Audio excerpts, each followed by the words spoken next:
Welcome to the Shadow of Il Duce podcast, a podcast on change and legacies in Italy. I'm your host Diego, and in our 7th episode of this series, we will examine ruralisation and fascism's attempts to create the ideal fascist landscape.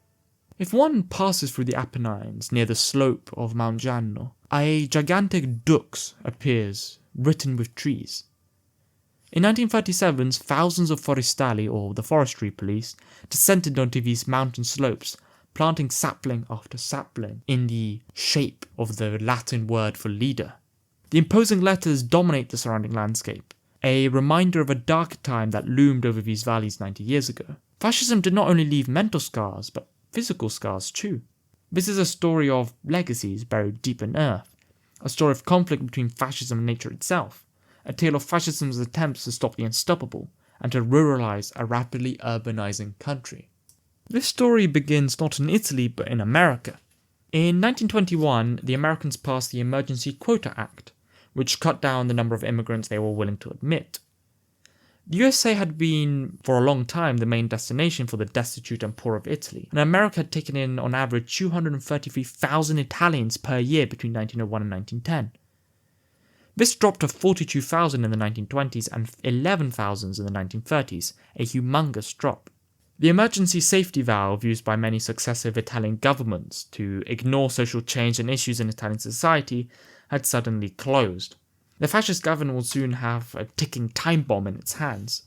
People began moving from country to town, from south to north, from Alps to plains. Over 1 million people moved. Cities soon became overcrowded with slums popping up, and urban unemployment went through the roof. Militancy and dissatisfaction often spread like wildfire in these situations.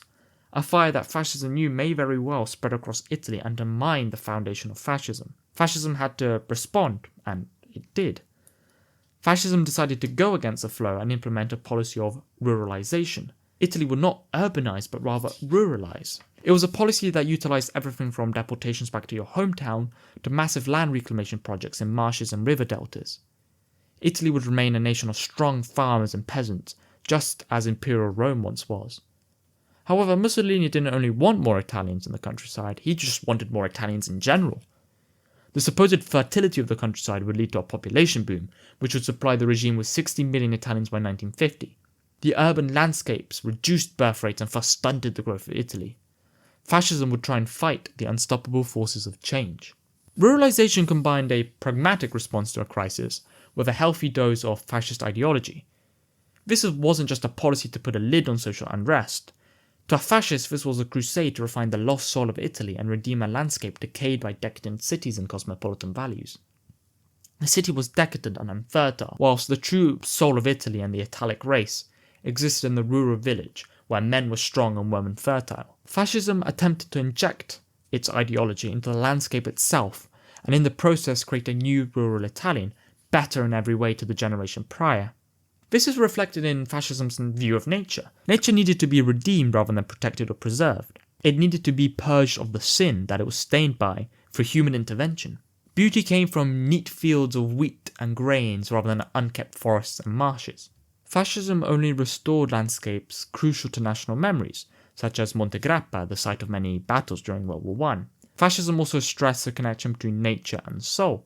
Reclamation was not only about nature, but also about the moral qualities of the inhabitants. By reclaiming and improving the landscapes, fascism would create a redeemed people. The merging of race and environment is represented clearly in the rhetoric of ruralisation. Rural people are often argued to be strong and virile due to their connection with nature.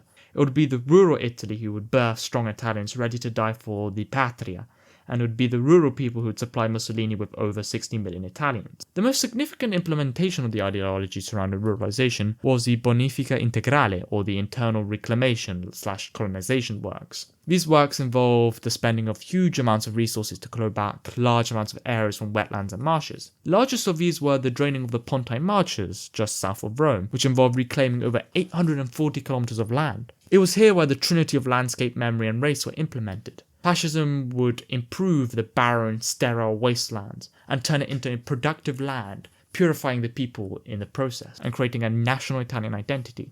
This land would be the opposite of the cancerous cities and help modernize the country whilst re-embedding community and tradition.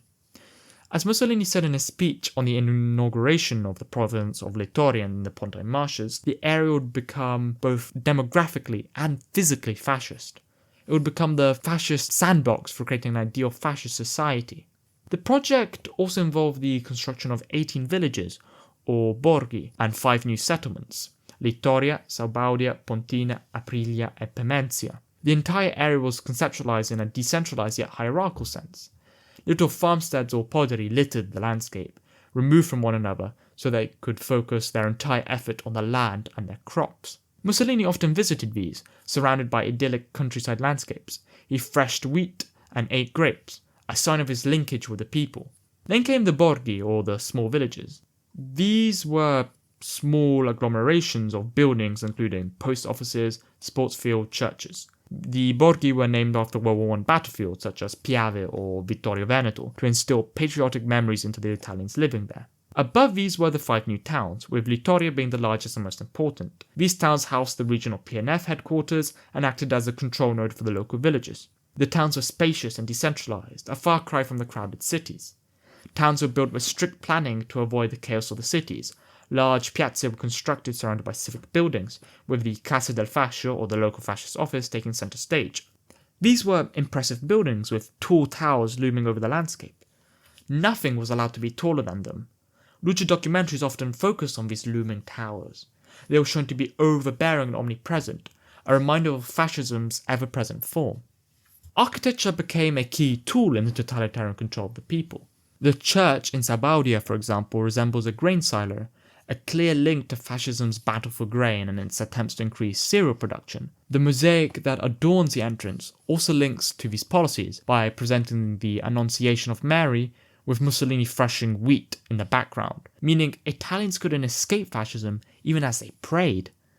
Baptisms were also propagandized heavily, with Luce making several newsreels on the baptism of babies born in the Pontine region. Propaganda sought to show how, through the exposure to the new environment, men would be turned into the ideal male, whilst women would become the ideal dutiful fascist female. In newsreels, the pater familias, the man, dominates the scene, with their wives relegated to the background. The Pontine Marshes would become the fascist genetic lab, combining Italians from all across the country into one. The party combined large elements of fascist rhetoric, and created a lasting legacy that still stands to this day. The push for ruralization is a perfect example of fascism's combination of policy with ideology. Outside the rhetoric of ruralization, it was a program motivated largely by social control to hide unemployment and reduce labor militancy. It served to strengthen national unity at the expense of regional identity. The reclamation works were expensive and in the end contributed very little to the regime or Italy as a whole. The fascist experiment in the Pontine did not last long and died with the regime in war. The area just south of Anzio was where the Allies landed ashore during the Anzio landings. The tall towers of the fascist regime, in an ironic twist, became artillery ranging points for Allied artillerymen fighting back the German invader.